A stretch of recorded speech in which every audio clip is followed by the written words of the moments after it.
ذہن نشین کریں.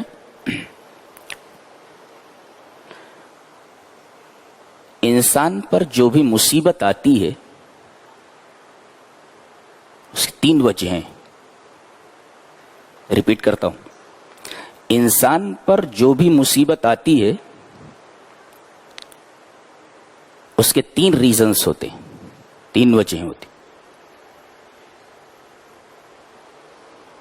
پہلی وجہ وما اصابکم من مصیبت فبما کسبت ایدیکم, یہ جو تمہارے اوپر مصیبت آئی ہے یہ تمہارے ہاتھوں کی کمائی ہے. تم نے کرتوت ہی ایسے کیے ہیں کہ یہ مصیبت تمہارے اوپر آتی. یہ تمہارے کسی گناہ کی سزا ہے. تو ایک مصیبت تو آتی ہے جو کسی گناہ کی سزا ہوتی ہے. یہ آیت سورہ شورى کی ہے. سورہ تغابن میں اللہ نے فرمایا ما اصاب من مصیبت الا باذن اللہ, جو مصیبت تمہارے اوپر آتی ہے وہ اللہ کے حکم سے آتی ہے. کیا مطلب اللہ کے حکم سے آتی ہے؟ مطلب یہ ہے کہ اللہ کے حکم سے یہ جو مصیبت آئی ہے اس کا مقصد یہ ہے کہ تمہارے کسی گناہ کا کفارہ ہو جائے.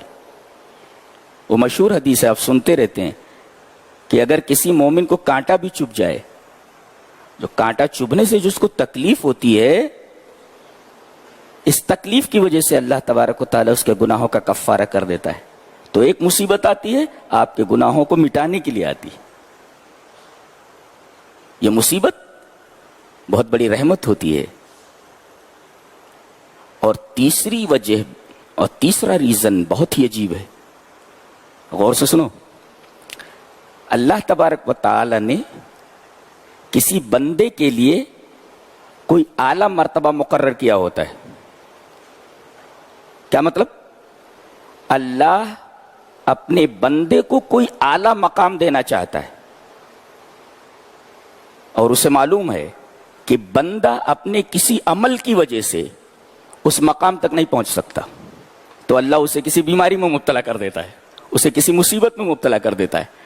عمل کی وجہ سے اس اعلیٰ مقام تک نہیں پہنچ سکتا تو اللہ اسے کسی بیماری میں اور کسی مصیبت میں مبتلا کر دیتا ہے. اس مصیبت کی وجہ سے بندہ اس اعلیٰ مقام کو حاصل کر لیتا ہے, اس اعلیٰ مقام تک پہنچ سکتا ہے. اللہ, اس کا مطلب کوئی بیماری آئے, کوئی مصیبت آئے تو ہو سکتا ہے یہ مصیبت اللہ ہمیں اس وجہ سے دے رہا ہے, اس مصیبت میں اس وجہ سے مبتلا کر رہا ہے تاکہ اس اعلیٰ مقام کو ہم حاصل کر لیں جو ہم اپنے عمل کی وجہ سے حاصل نہیں کر سکتے. بہت گہری بات ہے, شاید آپ نے کبھی سنا ہو.